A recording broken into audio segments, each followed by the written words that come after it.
Allez-y, présentez. Bonjour, bienvenue en France, au centre de la France, à Saint-Gervais d'Auvergne, dans le Puy-de-Dôme, plus exactement dans les Combrailles. Nous sommes ici situés à 700 mètres d'altitude et où donc depuis 3 ans je suis en train de construire un éco-village de vacances avec des maisons en troncs d'arbres et des cabanes dans les arbres de 3 à 5 mètres de haut, avec donc des matériaux qui ont été issus du site et plein d'autres matériaux sains prélevés souvent sur la région. Un village consacré aux vacances pour passer du bien-être au milieu des bois, dans notre nature qui est magnifique. Au niveau de la construction, vous pouvez nous parler un petit peu de la façon dont vous avez choisi les matériaux? Voilà, donc on parle d'éco-village puisque au départ on a utilisé tous les troncs d'arbres pour faire les maisons en troncs d'arbres, qui s'appellent des fustes, qui étaient sur le site. Donc on a fait l'abattage, on a fait l'écorçage, on les a transformés. Tout ce qu'on n'a pas pu utiliser pour faire les maisons en troncs d'arbres, on les a sciés pour faire les cabanes dans les arbres.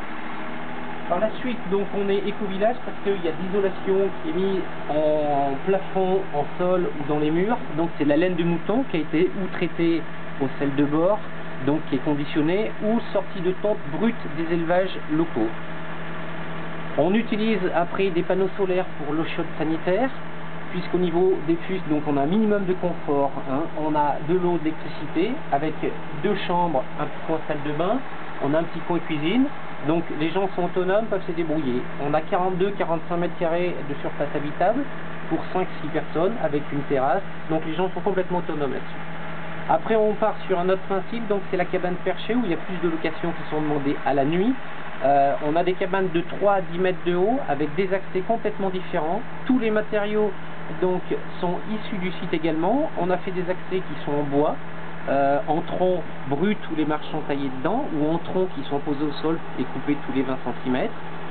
On a un chêne sur un accès qui est en colimaçon, qui poussait naturellement en colimaçon, donc on a utilisé la nature pour réaliser toutes les constructions.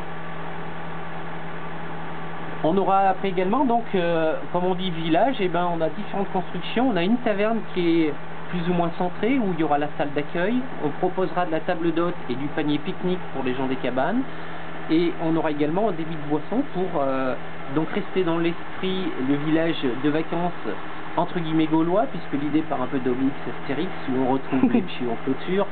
On retrouve surtout la cabane du barde qui est perchée, le bateau des pirates qui est une cabane double où on peut accueillir des familles et notamment des enfants, qui est bien important, et l'esprit rebelle du chef du village que je suis.